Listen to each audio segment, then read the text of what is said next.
Chromium process. So first placing the hands lightly on the client's neck where I want the stretch to be applied. Starting closer together since I'm going to be moving my hands apart. Then I'm going to pull my hands apart to take the slack out of the tissue. You can see in there, we notice that there's a little bit of a stretch happening in the fascia. And I'm going to hold this position until I feel some kind of shift happening in the tissue. What I'm really feeling is that the tissue underneath this hand is gently sliding away from being underneath it to being exposed. How's that feeling, Tyler? Does it feel light? Okay.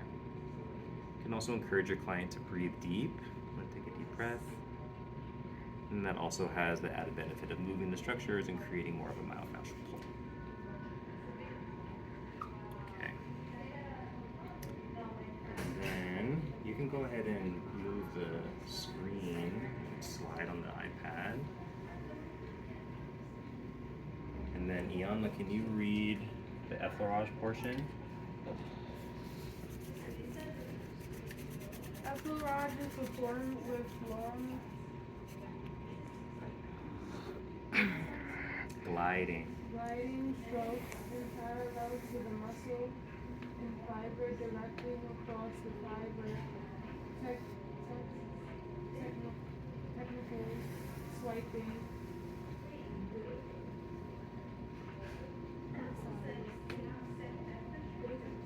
diagonally. Across the primary fiber directly out the muscle and directly out the movement changing depending on the muscle being addressed. All right, thank you.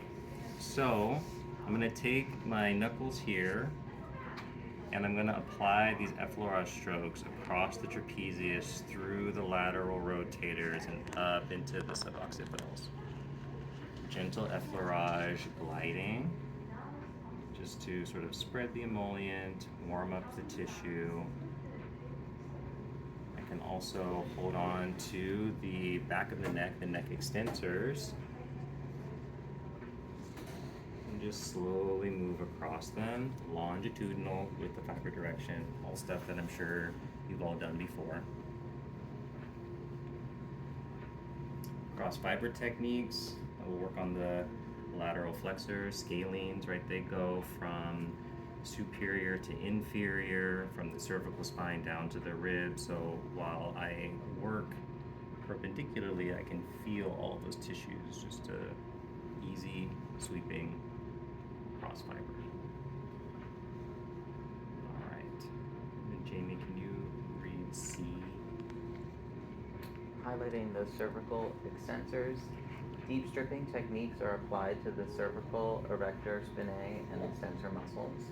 Use small contact surface stripping techniques such as the finger thumb or pressure tool. Stripping techniques can be performed in many directions, and the client may be supine prone or sideline. Use caution when applying stripping techniques near the anterior neck region due to the proximity of sensitive vascular structures and the brachial plexus. Lovely, lovely, lovely. Okay, so our cervical extensors, posterior side of the neck.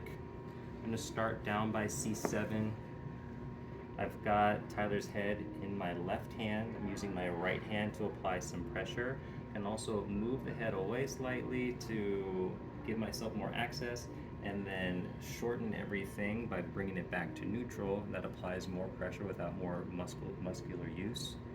And I'm just using my finger pads to apply some deeper stripping into the cervical extensors. All right, how's that feeling, Tyler? What amount of pressure would you say you feel? 0 to 10? 5 to 6. It's plenty deep. Don't have to go deeper than that. I'm not applying too much pressure. I'm just using the curl of my fingers to create that pressure. So, like I mentioned, you can do this really in any region. Right now I'm doing the cervical extensors, moving from inferior to superior, but I could also use my thumb and work with the scalenes, the lateral rotators, the lateral flexors. Finding the tissue that I want to work with, applying the pressure and then stripping down the muscle fiber. Same thing, what amount of pressure do you feel? Cool. All right, let's move into deep stripping of the lamina groove.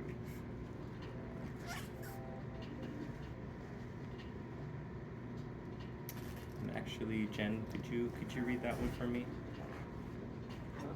Deep stripping in lamina groove. After working through tension in more superficial muscles, treat the deep intrinsic muscles of the cervical spine.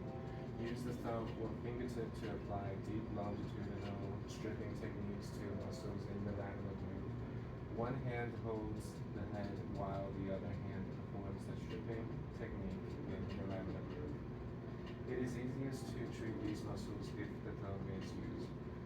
If it feels difficult to keep the thumbs interphalangeal joint straight, raise the thumb with the other fingers as pressure is applied in the stroke. Pause and repeat short stripping movements on any areas where increased muscle tension is palpated or the client reports greater tenderness. Awesome. So like we said, the lamina groove is located just